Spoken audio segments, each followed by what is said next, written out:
누구에게나 가장 공평하게 주어지는 것은 바로 시간입니다. 하지만 그 시간을 살아가는 사람들의 모습은 각 세대마다 제각각인데요. 그렇기 때문에 세대 간의 소통은 시대를 불문하고 가장 어려운 일이기도 합니다. 오늘 그 문제를 좀 더 솔직하게 들여다보고 이야기를 나누는 시간을 마련했는데요. 두 분 목사님 모시고 세대를 잇는 공감 토크 지금부터 시작하겠습니다. 이 시간 함께 지혜와 조언으로 도움을 주실 분들을 소개해드리겠습니다. 먼저 아세아연합신학대학교 전병철 교수님, 어깨동무사역원 대표 윤은성 목사님 나오셨습니다. 안녕하십니까? 안녕하세요. 저희 시채널 방송에서 이번에 청년들과 함께 공감하는 프로그램을 시작하게 됐습니다. 요즘 방송이나 온라인 채널이나 정말 컨텐츠 홍수잖아요. 근데 그렇죠. 예. 사실 정작 기독 청년들이 함께 할 수 있는 그런 콘텐츠는 많지 않다는 게 지금 현실인데, 청년들과 함께하는 이런 시간들 정말 중요하고 필요한 사역 아닐까요? 진짜 중요한 때에 적절한 자리를 만들어 주셔서 되게 감사하고요. 네. 저도 기대가 됩니다. 앞으로 어떻게 우리 또 사랑하는 친구 윤 목사님과 함께 이런 자리를 또 처음인 것 같아요. 20년 넘게 하면서 뭔가 이렇게 같이 해보는 게 처음인 것 같아요. 저희는 이렇게 방송에서 하는 것보다 사석에서 떠드는 게 훨씬 영양가가 있는데 사석에서 하듯이 뭐 어떻게 잘해보겠습니다. 해주시면 될 것 같습니다. 두 분 다 사역의 일선에 지금 계시다고 제가 이야기를 들었어요. 그리고 또 청년들을 가까이 만나고 계시다고 이야기를 들었는데, 두 분이 어떤 청년 시절을 보내셨는지도 좀 궁금하거든요. 먼저 저희 전명철 교수님, 솔직히 처음에 뵙고 저는 놀랐습니다. 뭐가 그렇게 놀랐죠? 저희가 생각하는 뭔가 목회자 그리고 교수의 모습보다는 뭔가 좀 다른 이미지셨거든요. 그래서 저는 사실 청년 시절이 그렇게 이렇게 뭐랄까 곱지 않았다고 해야 되나? 아니면 순탄치 않았다고 해야 되나? 네. 저는 목사님 아들이었는데 일찍이 미국으로 유학을 갔고요. 고등학교를 한국에서 졸업하고 대학교 유학으로 미국에 가서 그 온실 속에서 자라다가 그 정말 광야 같은 정글 같은 경쟁 사회 속에 들어가면서 바로 신앙을 잃어버렸다기보다는 이제 뭐 어떤 휩쓸려서 교회를 떠나게 됐던, 그래서 대학교 다니는 동안은 교회를 거의 안 갔고요. 교회 안에서 경험했던 청년 시절보다는 교회 밖에서 보낸 시간이 많기 때문에 그런 면에서는 패널을 좀 잘못 보고 아니, 그래서 어쩌면 제가 놓쳤던 청년 시간을 기독 청년들이 경험하지 않게 하고 싶어서 청년 사역을 시작했고요. 그래서 교수가 되기 전까지 19년 정도 풀타임으로 청년을 섬겼는데, 청년을 평생 섬기고 싶은 생각에 교수가 된 거예요, 사실은. 청년들과 한 20년 가까이 지내면서 청년들이 했던 고민들, 지금도 하고 있는 고민들에 대해서 조금 더 열린 태도로 교회 안에서만 시간을 보냈던 어른들보다는 조금 열린 태도로 들어줄 수 있지 않을까? 그게 저의 장점이랄까? 그렇다면 그 어려운 길을 25년 이상 청년 사역의 길을 걸어오셨다고 제가 얘기를 들었는데, 네. 저희 윤 목사님은 어떤 또 청년 시절을 보내셨을까요? 저는 청년기는 저도 이제 목사 아들로 나서 자랐고 저도 목사님 아들입니다. 그 목사 아들을 뭐라고 부르는 줄 알아요? PK. 아니에요. 모가지라고. 송아지, 망아지, 모가지. 모가지 세 명과 함께하는 프로입니다. 자랐는데, 저는 이제 방황은 중고등학교 시절에 다 했던 것 같고, 오히려 청년기 접어들면서는 좀 이제 정신 차려가지고, 뭐 그때는 그냥 주를 위해서 죽자 뭐 이런 마음으로 20대를 보냈던 것 같아요. 나도 주를 위해서 죽었는데. 술 죽자. 그 말씀이시죠? 저기는 다른 주님을 모셨고, 네. 진짜 주님을 모셨고, 근데 어쨌든 그렇게 보냈기 때문에 조금 이제 청년기에 또 청년들을 그런 면에서는 또 이해 못할 수 있는 면이 저는 또 있었던 것 같아요. 왜냐하면 내가 너무 이렇게 막 신앙에 불붙어 있었기 때문에 그렇지 않은 청년들을 이해 못하는 거지. 한번 하려면 똑바로 해야지, 이게 뭐야 막 주님이 죽자 이런 거였기 때문에, 그러지 않은 청년들 보면 쟤들 예수 믿는 거야 뭐야 막 이런 그런 면이기 때문에 이해 또 못하는 게 있었던 것 같고, 하지만 이제 뭐 또 사역자로서 과정을 지나오면서 이제 조금씩 이제 소위 평범한 청년들을 이해할 수 있는, 목사라기보다는 한 사람의 그리스도인으로 살면서 청년들의 그 삶의 어떤 현장 고민에 좀 더 깊이 들어가 보고 싶은 마음에 이제 교회 사역을 소위 말하면 이제 내려놓은 거죠. 내려놓고 청년들의 삶의 현장에 좀 더 가까이 갈 수 있는 현장으로 나 자신을 좀 이렇게 밀어넣는 그런 작업이 아직 진행 중인 상황인 것 같아요. 오랜 친구라 그러셨는데 살아오신 환경이 전혀 다르시네요, 그러면은. 그렇죠. 네, 많이 다르죠. 자, 이제 본격적으로 청년들 고민을 함께 생각해보는 좀 시간을 가졌으면 합니다. 함께 나누고 싶은 이야기가 있으신 분들은 저희 시채널 방송 홈페이지를 통해서 사연을 남겨주시면 그 이야기들을 가지고 목사님들과 함께 같이 이야기를 가질 수 있을 것 같습니다. 먼저 첫 번째 사연부터 한번 만나보도록 하시죠. 네. 안녕하세요. 저는 대학교 3학년이고 서울에 살고 있습니다. 대학교 3학년이면 이제 졸업을 생각하는 때이지만 저는 뜻하지 않게 친구 관계를 고민하는 사춘기처럼 우울한 나날을 보내고 있습니다. 작년까지만 해도 큰 문제가 없었는데 올해는 친구들과 잦은 말다툼 그리고 예민한 감정 싸움이 많아졌습니다. 가뜩이나 코로나 때문에 마음도 힘든데 친구가 꼭 저에게 시비를 걸어오는 것처럼 느껴집니다. 언제나 교회 문제가 뉴스에 나올 때마다 친구들과 함께 있는 단체 대화방은 불이 나곤 합니다. 이번에는 목사가 어떻게 저럴 수가 있느냐, 저런 욕을 하고 말도 안 되는 소리를 하는 사람이 설교를 하는 걸 어떻게 듣느냐는 등 광화문 집회가 뉴스에 나올 때마다 그 친구는 어김없이 흥분을 합니다. 그 친구가 저를 지목해서 하는 이야기도 아니고 뉴스에 대해서 자신의 생각을 말하는 건데도 저는 그게 다 제가 들으라고 하는 말처럼 느껴집니다. 그래서 괜한 변명도 하게 되는 저를 보게 되는데요. 사실 이런 구차한 변명이 더 싫습니다. 왜 어른들의 일로 내가 욕을 먹어야 되지? 왜 어른들은 이렇게 하는 거지?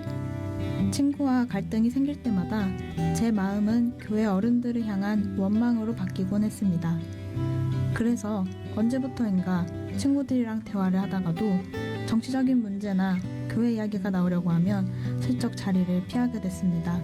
처음에는 이럴 수도 있지 하고 가볍게 생각했었는데 이런 문제로 친구들과 거리감이 느껴지는 것 같아 마음이 불편하고 괴롭습니다. 저한테는 정말 중요한 문제인데 친구들과 이런 문제들을 어떻게 해결해야 할까요? 네. 한 여대생이 보내주신 첫 번째 고민 사연이었는데요. 정말 많은 분들이 공감하실 것 같은 이야기인 것 같아요. 두 분은 뭐 좀 어떻게 들으셨나요? 특히 지금 같은 시국에 아마 공감이 더 많이 되겠죠. 네, 아마 듣는 분들도 나도 똑같은 상황에 있어라고 아마 생각하는 분들이 많이 계실 것 같아요. 어떤 의미에서 이제 목회자들은 예수 안 믿는 분들 만날 기회가 많지 않잖아요. 네. 그런데도 불구하고 이런 분위기를 느낄 수 있을 정도면 실제 매일 삶의 현장에서 안 믿는 사람들과 아침부터 저녁까지 주 5, 6일을 시간 보내는 청년들이나 성도들 입장에서는 훨씬 더 많은 압박과 부담감을 느낄 거라고 생각해요. 네. 이 그 사연을 보내주신 청년이 참 귀한 사람 같아요. 왜냐하면 아까 목사님도 언급했던 것처럼 목사들은 안 믿는 사람들과 접촉할 수 있는 기회가 많이 없거든요. 그런데 사실 좀 신앙이 막 좋다고 자처하는 청년들일수록 굉장히 세상으로부터 고립되어 있는 현상을 많이 보게 되거든요. 근데 이 친구는 지금 여전히 교회 밖에 있는 청년 친구들과 관계를 유지하고 싶어 하고 이런 말을 들었을 때 불편하면 뭐 또 쉽게 생각하면 끊어버리면 편하잖아요. 내가 속해 있는 공동체를 이렇게 비판하는 것 같으면 불편하니까 끊어버리면 좋을 텐데 또 그렇지도 않고 저는 굉장히 마음이 착하고 그리고 어떻게 보면 또 선교적인 마음이 있기 때문에 이렇게 고민하고 여기까지 사연을 나눠준 거 아닌가라는 생각에 칭찬해주고 싶고 또 약간 격려해주고 싶습니다. 예. 일상에서 말씀하신 대로 사연자분이 일상에서 지금 직접적인 좀 불편함을 많이 느끼고 계신 거잖아요. 그렇죠. 또 그 네. 불편함이 교회 어른들을 향한 원망으로까지 또 이어지는 그런 일이 발생하고 있는데 지금 이런 사태가 뭐 때문에 가장 벌어지는 일이라고 생각하세요? 이제 제가 요 최근에 많이 저는 이제 생각하는 단어가 사회적 감수성이라는 단어를 많이 생각하는데 우리가 뭐 영적으로도 이렇게 뭐 민감해야 된다 뭐 이런 표현 하잖아요. 네. 근데 어떤 소위 말하면 소위 우리끼리 얘기할 때 막 센스가 없다 뭐 이런 얘기 하잖아요. 그것처럼 교회가 지금 사회 전반적인 분위기 안에서 교회가 어떻게 비춰지고 있는가에 대한 그 센스, 그 감각이 많이 무뎌진 게 아닌가. 그러다 보니 이제 그게 점점 무뎌지고 고착화되다 보니까 이게 개토화되고 그 안에 갇혀 있다 보니까 이 분위기가 전부인 것처럼 그렇게 알게 되니까 이제 그런 말들이 쉽게 나오게 되는 것 같아요. 교회가 사회적 감수성을 좀 키워야 될 필요가 있지 않은가. 저는 윤 목사님이 말씀하셨던 것과 이렇게 결이 비슷하지만 한편으로는 꼭 부정적인 것만은 아니라고 생각을 해요. 이렇게라도 세상이 교회에 말을 걸어오고 있다라는 것은 무관심한 것보다는 훨씬 더 낫다고 생각하거든요. 이렇게 비판의 소리를 내지만 사실은 그 안에는 비판하는 이유가 뭘까요? 그분들이 교회를 향해서 가지고 있었던 기대가 그만큼 컸다는 얘기거든요. 왜 욕을 하느냐? 내 기대는 이랬는데 자기의 기대에서 굉장히 크게 어긋났기 때문에 욕이라는 걸 하는 거거든요. 베드로 사도가 얘기했던 것처럼 세상이 교회를 향해서 소망의 이유를 묻거든 교회는 그 소망의 이유에 대해서 대답할 준비를 하고 있으라라고 이야기하지 않습니까? 그들이 우리에게 말을 걸어올 때 그렇게 또 비판이라고 하는 소리로 대화를 시도할 때 대답할 준비를 하고 있으면 된다고 생각을 하고요. 이 사연을 보내준 자매처럼 이 고민 자체를 안 하려고 하는 우리의 지체들도 있을 수 있거든요. 또 그것도 저는 또 나쁘다라고만 말할 수는 없다고 생각을 해요. 좋은 환경 가운데에서 신앙생활을 하고 있는데 누군가 이렇게 자꾸 비판을 하고 시비를 걸면 상대하고 싶지 않을 수도 있겠거든요. 근데 그럼에도 불구하고 한 걸음 나아가서 저 사람이 왜 나에게 저렇게 욕을 하고 시비를 걸고 있는가, 저 사람을 아프게 하는 건 무엇인가 한번 귀 기울일 필요가 있다고 생각을 해서 이 교회가 지금 받고 있는 지탄들이 다 옳은 건 아니겠지만 우리가 스스로를 한번 돌아볼 수 있는, 아까 윤 목사님이 얘기했던 사회적 감수성을 한번 키워낼 수 있는 그런 좋은 기회라고 생각을 해서 우리가 이 기회를 좀 잘 선용하면 좋겠다, 그런 생각도 해봅니다. 사연자분과 비슷한 경험을 하셨다고 말씀하셨잖아요. 그 부분에 대해서 한번 또 자세히 말씀해 주시죠. 청년들이 이제 이런 문제로 사실은 개별적으로나 이렇게 SNS로나 사실 질문을 많이 하죠. 네. 목사님 어떻게 생각하시냐? 목사님 의견을 듣고 싶다. 네네. 그리고 본인들도 이런 상황에 늘 처해 있다. 그리고 목회자인 우리 자신도 어디 가서 이렇게 목회자라고 밝히는 게 약간 요즘에는 되게 망설여지는? 그래서 어디 가서 저한테 그래서 목사라고 부르지 말고 윤 대표라고 부르고. 그래서 이제 목사님은 가만 밝히시는 편이신지. 저는 늘 밝히죠. 그래서 이제 밝히세요? 그 아내에게 자주 혼나는데 굳이 밝히냐고. 미용실 가서도 저 목사인데 이렇게 밝히고 이제 슈퍼마켓에서도 목사라고 이렇게 굳이 안 밝혀도 되는데. 깎아주나요? 목사 이시가 있나요? 네, 그래서 이제 청년들이 그런 어려움을 사실 이야기하는 청년들이 정말 많죠. 정말 많고, 그리고 그런 걸로 상담을 요청하는, 그리고 진짜 교회 떠나고 싶어요. 이렇게까지 얘기하는 친구들도 실제로 있죠. 네, 목사님도 한번 말씀해 주시죠. 저는 사실 직접적으로 이런 비판을 받거나 그런 적은 같이 비판을 하니까 저는 제가 작년에는 이제 UCLA 대학교에 교환 교수로 가서 안식년이라는 걸 지내다가 돌아왔는데 UCLA에 와 있는 그 연구 교수님들이나 방문 연구원들은 한국 사회의 거의 탑 1%, 저는 1%는 아니었는데, 저는 좀 어떻게 보면 하나의 은혜로 이제 UCLA 대학교에 들어갈 수 있게 됐는데, 와 계신 분들이 정말 스펙이나 소위 이렇게 하시는 일들을 보면, 근데 그분들의 공통적인 게 예수를 안 믿으시더라고요. 교회를 안 다니까. 그러니까 한국 사회가 내가 생각했던 것만큼 그렇게 기독교화되어 있지는 않구나. 네. 그분들도 모이면 이제 한국 사회에서 벌어지고 있는 그 일들 가운데서 또 약간 일단의 어떤 기독교인들이 잘못된 행동을 보이는 부분들에 대해서 검사도 있고 판사도 있고 그러니까 그런 부분들을 얘기하시는 부분들을 많이 듣는데, 제가 있는 데서도 그런 얘기들을 막 서슴치 하세요. 근데 이 자매처럼 저는 그걸 저들으라고 하는 얘기처럼 들리지는 않았고요. 그러니까 이제 그걸 문제를 좀 객관화할 필요가 있는 것 같아요. 기독 청년들도 이것이 나를 향한 개인적인 공격인가, 아니면 그냥 그들이 보기에 남 얘기를 하는데 이제 자기가 도둑이 제발 저린다고 혹시 이 사람들이 비판하고 비난하는 모습 가운데 내 모습이 있지 않을까라는 염려 때문에 어쩌면 좀 찔리는 게 있을 수도 있거든요.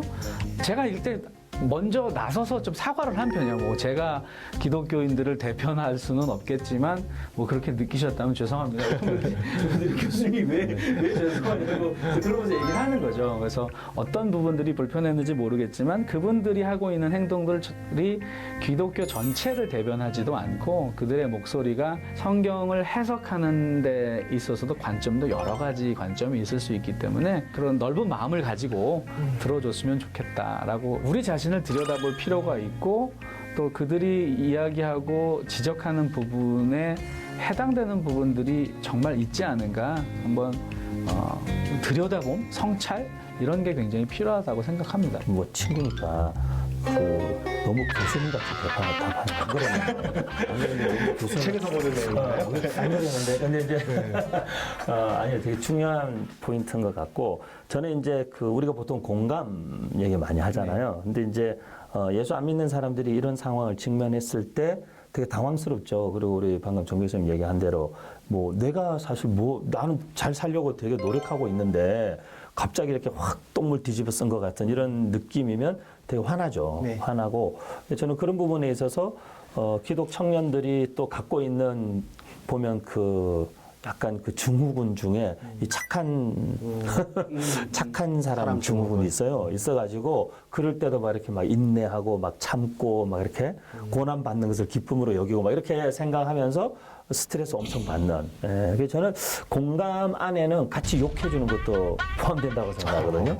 그래서 오히려 그런 사람들이 그렇게 얘기할 때 맞아 내가 봐도 되게 짜증나. 말도 안 되는 짓이지. 그렇게 저는 공감의 단계에서 좀 그렇게 자기 마음에 있는 것도 표현해보는 것도 필요할 것 같고요. 조금 이렇게 그래도 대화가 가능하게 아까 얘기한 대로 우리에게 세상이 교회의 말을 걸어오는 사실 어떤 행위라고 우리가 이것을 인정하고 받아들인다면 일방적 비난이 아니라 네. 교회는 어떻게 생각해? 라고 어쩌면 묻고 있는 것일 수 있기 때문에 그래도 그러지 않은 면도 있어라는 처음부터 공감 없이 그냥 네가 잘못 알고 있는 거야 이렇게 하면 아마 대화가 안 되겠죠. 하지만 이제 또 시비를 거는 사람도 없지 않아 있긴 그렇죠. 있어요. 네, 요즘 그냥 시비를 상황에서는 위해서 시비 거는 사람도 그냥 있죠. 진짜 그러나 그런 사람은 사실 친구가 아니니까 어떻게 보면 친구로 가장했지만 네. 이렇게 사사건건 시비를 거는 거라면 어느 정도 대응을 해주다가 끊는 것도 그렇죠. 지혜라고 생각을 합니다. 사회적으로 우리가 이제 약간 화풀이하는 지금 문화가 되게 사회적으로 되게 좀 팽배해 있잖아요. 그래서 뭐 하나 걸리기만 걸려라 뭐 이런 거 있잖아요. 어쩌면 가끔씩은 이런 이슈들이 터질 때마다 기독교인들이 화풀이 대상이 된 듯한 느낌을 받을 것 같아요. 그래서 저는 그건 좋은 거라고 생각해요. 네. 우리는 항상 동네북이 돼야 된다고 생각해요. 복음 때문에 예수님도 그러셨잖아요. 의를 위해서 핍박받는 자는 복이 있다고 말씀하셨던 것처럼 그 사람들이 우리 기독교인들을 막 패고 욕하고 그래서 혹시라도 마음이 조금이라도 풀린다면 그 마음껏 때리라고 예수님도 그러시잖아요. 오른뺨을 때리면 왼뺨도 갖다 대라고. 이런 류의 얘기하면 청년들이 되게 싫어합니다. 그래요? 약간 아프니까 청춘이다. 아니 아니라 아프면 반자지 청춘이야 그런 얘기 들어본 적이 있지만 전 복음과 또 진리와 또 본질적인 데에 대한 부분이라면 네. 얼마든지 욕하고 그래도 저는 그런 것들을 받아들여야 된다고 생각하고 그러니까 교회는 대놓고 핍박당하던 공동체였거든요. 어느 땐가부터 우리가 대우를 받으려고 하다가 보니까 부당한 대우에 대해서 조금 불편해하고 그러는데 사실 복음 때문에 받게 되는 부당한 대우들에 대해서는 당연히 여기는 게 맞는 것 같고요. 그런 면에서는 그 외의 부분에 대해서는 신경을 끄든지 저는 이것이 하나님의 말씀에 대한 관심이 적어졌기 때문에 다른 이슈에 대한 관심이 높아진 것 아닌가라는 생각을 해요. 그리고 비판을 하고 비난을 하는 근거가 성경적이지 않더라는 생각을 많이 하게 되거든요. 그래서 이번 기회에 청년들이 좀 말씀 공부를 좀 또 많이 할 수 있었으면 좋겠다라는 생각을 너무 깊게 했어요. 이제 교수님 말씀 들었고요. 목사님 말씀 듣겠습니다. 별 다르지 않은데요, 사실은.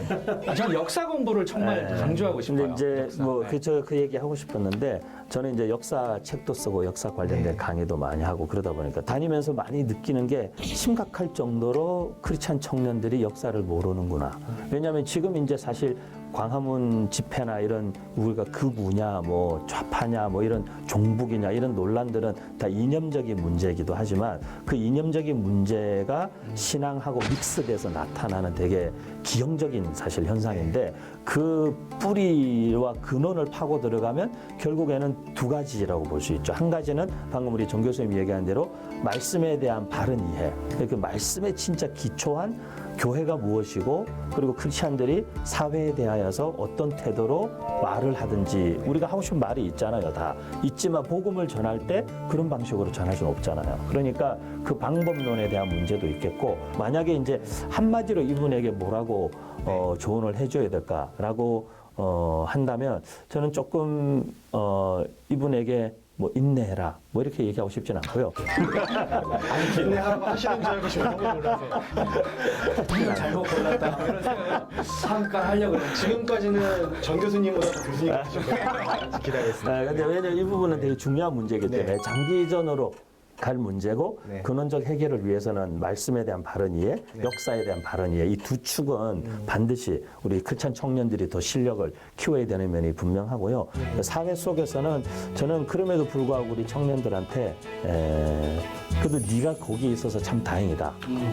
그런 생각이 들거든요. 하나님 우리를 부르신 게 세상에 소금과 빛으로 부르신 거니까 우리 고민하는 이 사연을 보내주신 분이 거기 계셔서 저는 되게 다행이다라는 마음이 들고요.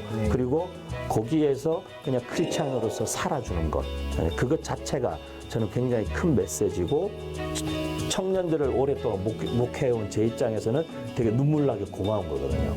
그래서 인내해라가 아니라 잘 버텨줬으면 좋겠다.